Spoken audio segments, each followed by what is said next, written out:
తిరుపతిలో బాంబులు పేల్చబోతున్నారంటూ ఈమెయిల్ బెదిరింపులు రావడంతో పోలీసులు అప్రమత్తమయ్యారు. 2 అనుమానాస్పద మెయిల్స్తో పలు ప్రాంతాల్లో బాంబు నిర్వీర్య బృందాల తనిఖీలు చేపట్టారు. తిరువల్లూరు కేంద్రంగా ఐఎస్ఐ, మాజీ ఎల్టీటీఈ మిలిటెంట్ల కుట్రగా మెయిల్ బెదిరింపులు వచ్చాయని పోలీసులు తెలిపారు. తిరుపతిలోని 4 ప్రాంతాల్లో ఆర్డీఎక్స్ పేలుడు పదార్థాలను పేల్చబోతున్నట్లు బెదిరించారన్నారు. దీంతో తిరుపతిలోని ఆర్టీసీ బస్టాండ్, శ్రీనివాసం, విష్ణునివాసం ప్రాంతాల్లో తనిఖీలు నిర్వహించారు.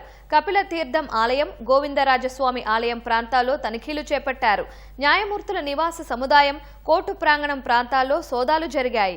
ఈ నెల 6న తిరుపతిలో సీఎం పర్యటన దృష్ట్యా వ్యవసాయ కళాశాల హెలీప్యాడ్ వద్ద తనిఖీలు నిర్వహించారు. తిరుచానూరు పద్మావతి అమ్మవారి ఆలయంలో బాంబు నిర్వీర్య బృందాల తనిఖీలు చేపట్టాయి.